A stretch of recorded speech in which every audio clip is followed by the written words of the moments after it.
Okay, so kwentuhan session ulit tayo, 02, 0525. So for today, 5 charts lang yung pagkukwentuhan natin. Pero ikikwento ko lang sa inyo mabilis kung paano i-convert ang 525 pesos into millions. So medyo clickbait tayo ngayon, no? Pero totoo to, no?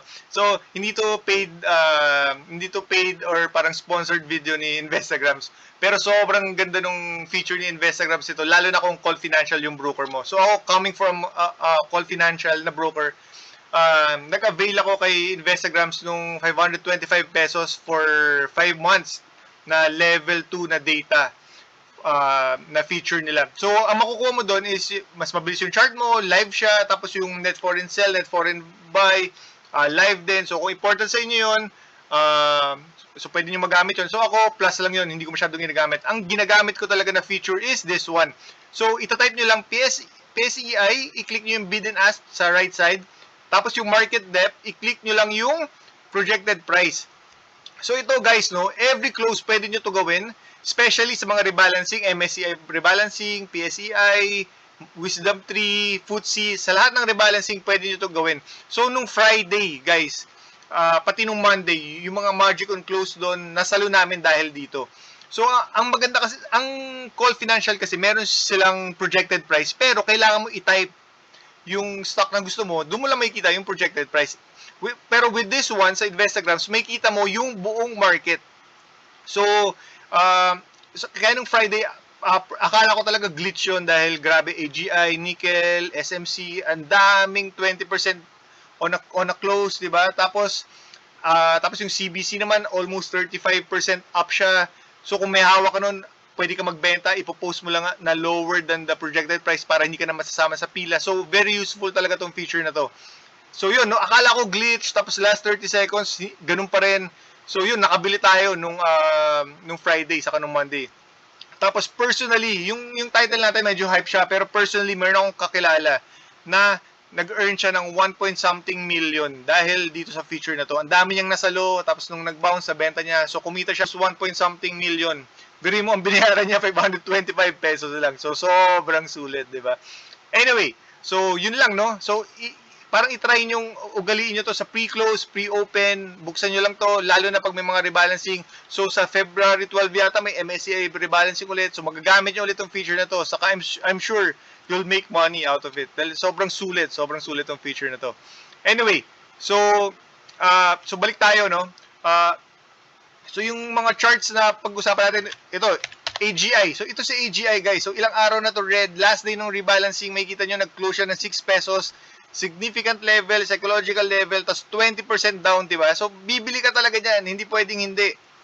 So kung bumili ka niyan, diba, almost 20% or baka 20 or more than 20% pa yung gain mo if naka-hold ka pa ngayon, diba? Kasi, 15 tapos 3 tapos almost 4. So more than 20% na yung up mo. So sobrang sulit nung feature na yon ni Instagrams. So grabe, ganda ng bounce ni AGI. Tapos yung next natin is si ACE-N. Ito si ACE-N, guys, magic on close din to. Sobrang sulit din to kasi may kita nyo yung 52-week low niya, 310 din siya nag-close. So nasa support na yan. So very interesting yan nung Friday. Kung mag-hold ba siya or gagawa siya ng 50 or ng 52-week or ng new low, parang ganun. Tapos yun, no? So nag-bounce din si ACE-N. So ilang na to, parang around 12% na yung bounce niya. So sobrang sulit yung feature na yun. So very interesting din tong galaw ni ACE-N kasi 'di ba medyo bullish ang power sector. Lalo na magsa-summer. So tingnan natin, no, kung anong galaw. Saka if makikita nyo si AP, yung galaw niya, 'di ba? Nag 52-week high siya.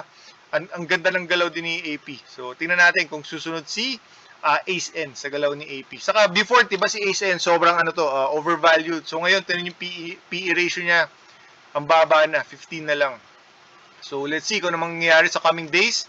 Tapos ito, Keeper, sobrang solid din ang galaw ni Keeper. Ito lagi itong gumagawa ng panibagong 52-week low at the high.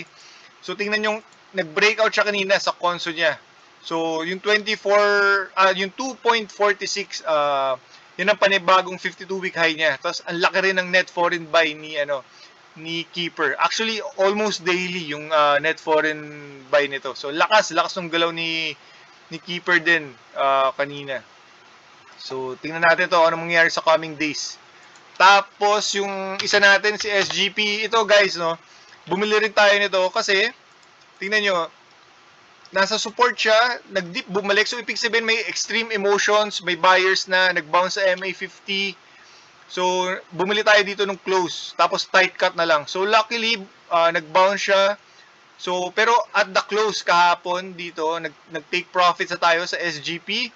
So, sayang, no? Kasi kinina, nag-green pa to. So, pero ganoon talaga. Yun yung game plan natin. So, nag-TP na tayo kahapon. So, congrats sa mga nag-TP kanina sa medyo tuktok, medyo genius level. So, ako kasi medyo in-anticipate ko yan. Hindi ko na hinintay na magiging ang tawag dito, na magiging resistance na itong level na to. Kaya nag-TP tayo sa close kahapon. Yun, that's it for SGP. Ano pa ba? Ito, yung last natin is si FCG. Ito si FCG, medyo mababa lang yung volume nito. Pero very interesting siya. If makikita ninyo, nagkakaroon siya ng squeeze. Nagkakaroon siya ng squeeze dito. So, tingnan natin kung magpa-pop to later on for a possible bullish move. And at the same time, ang maganda rito, ganun pa rin. Yung fundamentals niya, parehas pa rin, aggressive pa rin yung expansion niya. If pina-follow nyo si Angel's Pizza sa Facebook, meron na naman silang bagong branch na nag-open. So, ako personally, yung gusto ko, and possible na scenario kasi nito, sana, no, yung possible catalyst is biglang may bumili sa kanya, like si Wendy's, or si Jollibee, bigla siyang bilhin. So, yun yung mga possible scenario. And at the same time, yun nga, aggressive expansion siya. Pero ito, dahil medyo low volume siya, ang game plan natin dito, binabantayan natin ito everyday kasi pagka nag-breakout siya, bibili tayo. Or if nag-breakdown siya ng medyo malalim, bibili rin tayo. Pero dito sa squeeze niya, dito sa console nito, hindi tayo bibili. Kasi sayang, medyo matumal yung galaw, walang volume and matagal. Kasi meron tayong tinatawag na opportunity cost. And at the same time, meron na tayong hawak nito na medyo malalim yung average natin. So, hinahayaan lang natin yon. So, pagka nag-pop to, nag-breakout, mag-average up na lang tayo, sasabayan natin for a possible bullish move later on. So, yun yung game plan natin kay FCG. Kasi FCG kasi may dividends naman to. So, nasa long or nasa dividend support ko to actually. Anyway, so that's our kwentuhan session for today, no? So, so sana may natutunan kayo kahit paano do sa projected price natin. So, very useful yun, guys. Yun lang, bye.